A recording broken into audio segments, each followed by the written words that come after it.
What up guys, it's your boy Legendary here, and today people we are going to be doing another video, another top 15 video. Last time on Thursday you guys saw my top 10 synchro monsters, and today, hopefully on Saturday is when you guys are seeing this, I'll be doing my top 10 Xyz monsters.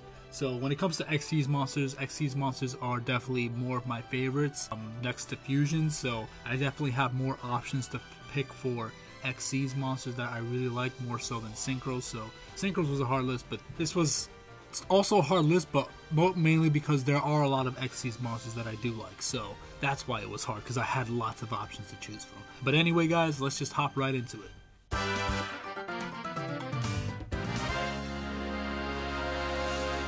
Alright, so we're going to start off with number 15. We're going to start off with number 87, Queen of the Night.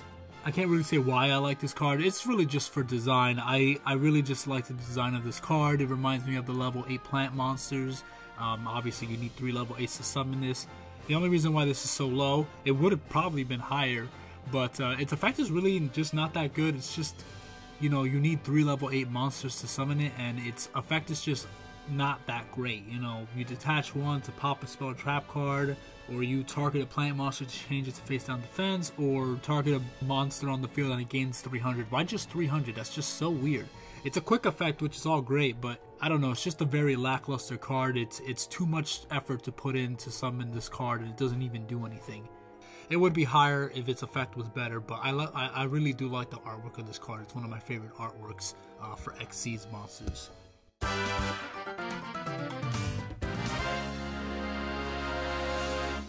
Alright, next up for number 14, we have Salamang Great Blaze Dragon. I don't really have much love for this card specifically, I just enjoy the artwork. This was literally like a last edition card that I added in there because I needed to fill out 15.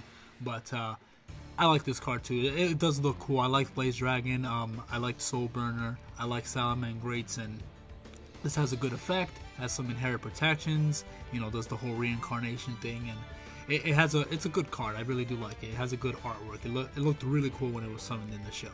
But yeah, Blaze Dragon is number 14.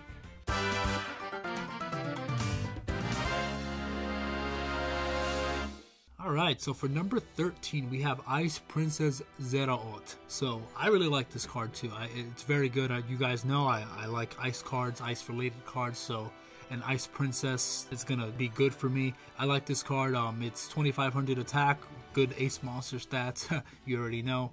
And then on top of that, it has a really good effect. It just drops an opponent's monster's attack to 0, which is obviously great, easy to run over anything. And I just wish it wasn't generic for just Winged Beast, because it's 2 level 5 Winged Beast. But other than that, it's good. I liked Rio is one of my favorite characters in Zale, and this is one of her cards, and when she used it for the first time, it was stunning, it was cool, it was an epic moment, and I really like this card, and I like the character that it's attached to, Rio. So, but yeah, so Ice Princess Xena is number 13.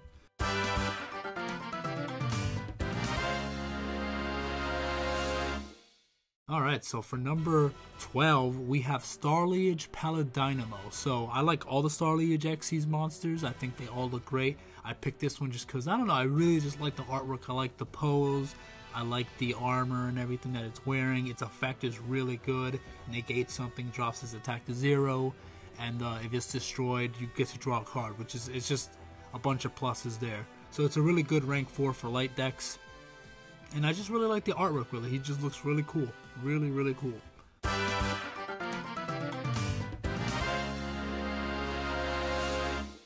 Alright, so for number 11, we have Heroic Champion Excalibur. So I really like this card. I've used this in my Yuma deck a lot, and I've used this in competitive when I used to play competitive. It's just a really great card in warrior decks. You know, you just 2 level 4 warriors, you detach 2, his attack goes up to 4000 until the next end phase, which is great. You just, you know, you want to go for game real quick or whatever, you know, you just double his attack and just start doing some damage, and it helps you get over some really big monsters and stuff. So it's just simple. He's just a cool card. He has cool artwork, and he just has a very simple, you know, power type of effect, and that's pretty much it. I just love doubling his attack and just ramming into something.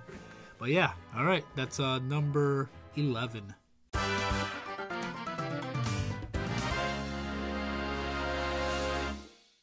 Alright, so now we hit the top 10. So for number 10, we have Raid Raptor, Arsenal Falcon. So Raid Raptors are one of my favorite archetypes. It's actually, I enjoy Raid Raptors a lot more than I enjoy Blackwings, so it is what it is. I just like Raid Raptors more. I like Shun more as a character. Not that I don't like Crow, I like Crow too, but I like Shun as a character. I like his deck, I like his rank up focus deck.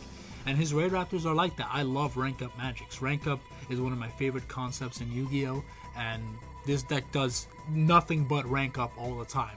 Just ranks up infinitely, and I love the deck for that. And Arsenal Falcon personally just has a really great design. When I first saw it, I was like, alright, this card is really cool. I like the green, I like the army look to it, I like that it has all the Raid Raptors that are coming out of it, like a ship or whatever, and it's just cool. It's just cool. It has a really cool look and feel to it, so it just instantly became my favorite design-wise. Satellite Falcon is also an honorable mention there, but I really personally like this card a lot.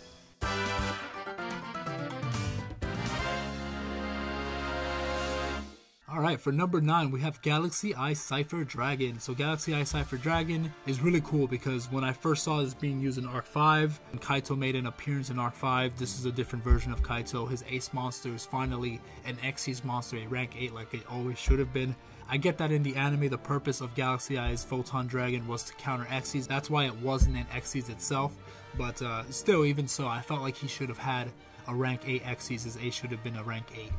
And this kind of fixed that issue, and on top of that has a cool effect where you could take your opponent's monsters and then that monster becomes a clone of Cipher Dragon. It copies its name and its look and everything, and it's cool. He always uses it to OTK in the anime, and it's really busted. It's really good. I like this card a lot. I like the design of this card even more so than Photon Dragon. I like Photon Dragon, but I like this design even more.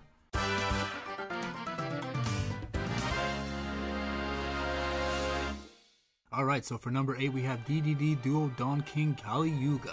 So this card is really boss. I finally added a DDD on here. DDDs is weird because I really like DDDs, but I don't have a particular favorite necessarily. It's just that I like them as a whole. I like them as a unit. So it was very hard for me to even pick a DDD that I really loved as an individual card.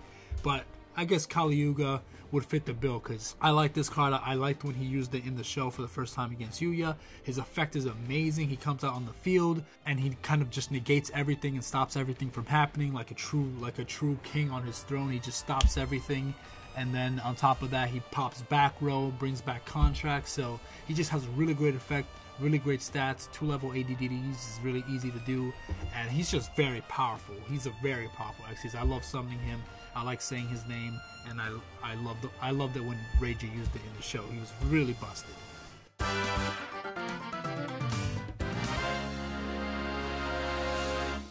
Alright, so for number 7 we have the Phantom Knights of Break Sword. So Phantom Knights is another one where I love the archetype as a whole, but it was kind of hard to pick which one was my favorite. They don't have Xyz, they only have two Xyz monsters, which is Break Sword and Cursed Javelin, so it was very hard for me to pick which one I actually enjoyed more, but I picked Break Sword because he's just a great card to go into right away. He has a great effect where he could pop a card and pop himself and then bring back the materials he brought back, increase their levels by 1, go for rank 4, then go for Dark Rebellion. So I just really like that effect. I think that's very cool, it's very unique. It gets rid of something on the field right away, including himself, and then on top of that, makes it easy to summon a rank 4. So you go from rank 3 to rank 4, and it's really cool. So I really like the concept of that, and also the artwork is really cool. All the Phantom Knight monsters look amazing. It's one of my favorite archetypes of all time. But yeah, Phantom Knight's Break Sword is number 7.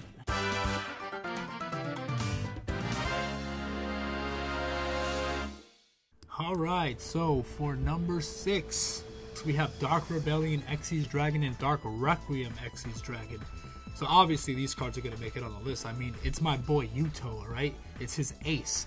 So I always liked Dark Rebellion. He always had a really cool appearance in the show. He always did a bunch of damage. His effect is so powerful, being able to cut something in half, then he gains that half permanently. He's a good OTK type of card. He's very powerful, very easy to summon, very generic. And then we have Dark Requiem Xyz Dragon. He's just amazing. When he first summoned it, it was just such a huge moment. He looks amazing. He looks sick. Very unique design. Very like grave-like. And then you have the kind of like the church. I don't know what they call those things, but it's from the church and I should know that because I go to church, but they don't have any of that stuff. But yeah, I don't know why. It's just really cool. His design is really on point, and he has a strong effect. Dark Requiem Xyz Dragon, very powerful effect. It's one of my favorite Xyz monsters of all time. Obviously, that's why it's on this list. But yeah, both of these cards are really great. I love seeing them in the show. They just look fantastic. I just wish we got to see Dark Requiem Xyz Dragon a lot more because he looks so awesome.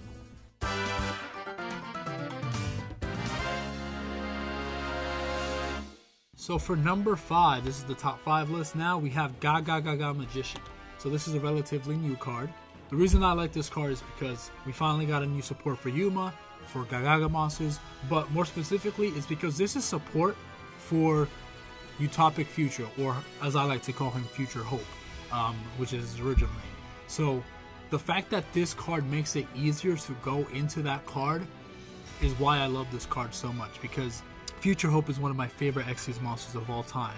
He's even on this list somewhere. Obviously, he's on the thumbnail, so you guys are going to see where he is on this list. But the fact that this card makes it easy to go into that card is why I like this card a lot. And it just has a good effect. It allows you to bring back an Xyz on the field. Then you overlay both of them, and then it gives it that extra effect. You detach two materials, and it becomes 4,000, which is an amazing reference to the final duel with Astral, where Future Hope got up to 4,000 attack points, and, you know, just won the duel like that with double up chance and everything. So it's a really cool reference to that. I just love all the references in this, and I think it's so cool that we have an Xyz monster that helps you summon Future Hope a lot faster and power him up and make him actually like a threat, which is really cool.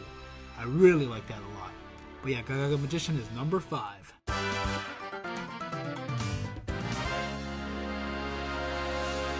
Alright, so for number 4, a bit of a random pick. This is actually from the manga. This is number 37, Hope Woven Dragon Spider Shark. Very long name, but a very cool name. So yeah, this card is in here. This is actually one of Shark's Xyz monsters, I believe, from the manga. And this card is really cool. I haven't read the Zale manga, so I don't know the story significance behind this card. But all I know is I like this card a lot. It's 2 level 4 water monsters, so it's very generic for water decks. Very easy to summon. It has a really fantastic effect. I did build a competitive shark deck at one point and use this card, and it is a really good card to go into. I just really like the artwork too. I'm not really into spiders, so I actually hate spiders, but I just like the design of this card. It's really cool. The fact that it's a spider shark, I think they did a really great job designing this card. I think it just looks very cool and very unique and very different. I like the artwork, I like the effect, and it's just a really good card.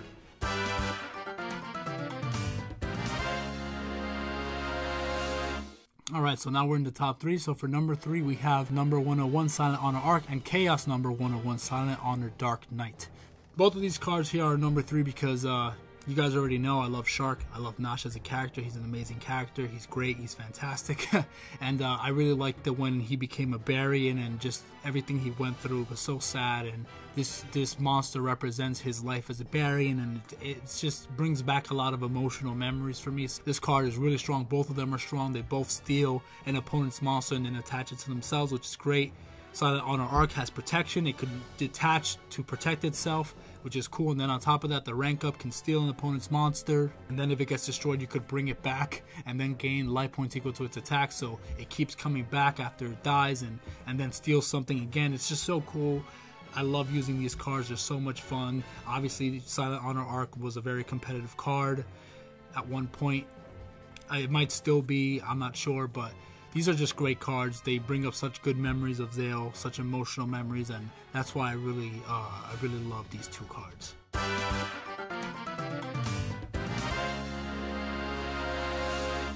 Alright, so for number 2, we finally have our very first Hope monster or Utopia monster. We have number 39, Utopia Beyond, or as his real name, Beyond the Hope, which is a much better name. So yeah, Beyond the Hope is just truly an amazing card. He's fantastic.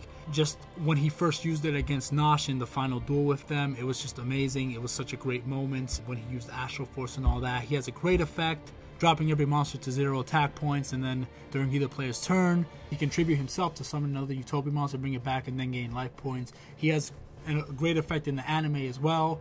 And I don't know, just this card is so cool. I mean, the design of this card is really amazing. It's one of the best designed Hope monsters out of all of them. I love all the Hope monsters. They would have all been on this list, but I didn't want to crowd the field with so many Hope monsters. I wanted to have some diversity.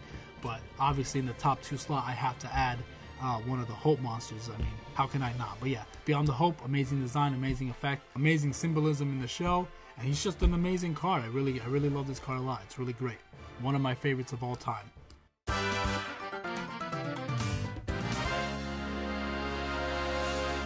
Alright, so for number 1, we have the final Hope monster. We have Future Number 0, King of the Future Hope, or as you guys know him as Number F0, Utopia Future, or Utopic Future. But yeah, so this card is literally my favorite Xyz monster of all time. This card means a lot to me because it's connected to Yuma, it's connected to the final battle with Yuma and Astral. This card itself represents Yuma itself as a character.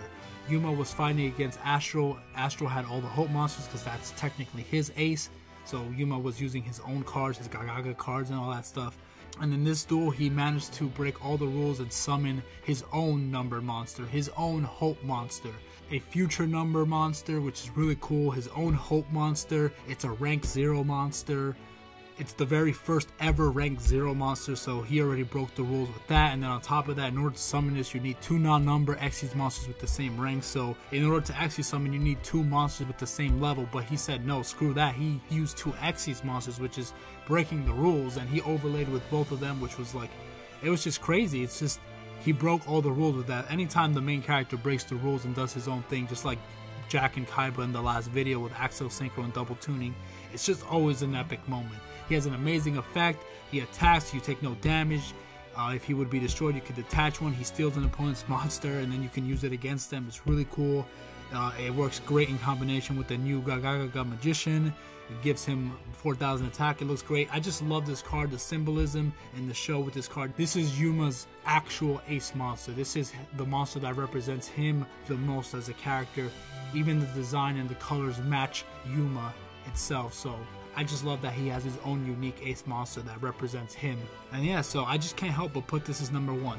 He's just an amazing card, and he's my favorite Xyz monster of all time, and one of my favorite monsters of all time in general, because he's just amazing to me. He brings back so many good memories of Zale, just with this one card alone. But yeah, guys. Anyway, guys, so that's the list right there. I hope you guys enjoyed. Thank you guys for listening. I already did top 15 fusions, top 15 synchros, and top 15 Xyz now. I'll do pin-ons and links some other time. But yeah, just let me know what you guys think of my picks. Did you guys expect some of these picks? What did you not expect? Let me know what some of your picks are for your top 10 Xyz monsters, or if you don't like Xyz monsters, that's perfectly fine. But yeah, just let me know what you guys think. God bless you guys. See you guys in the next video. Gotcha!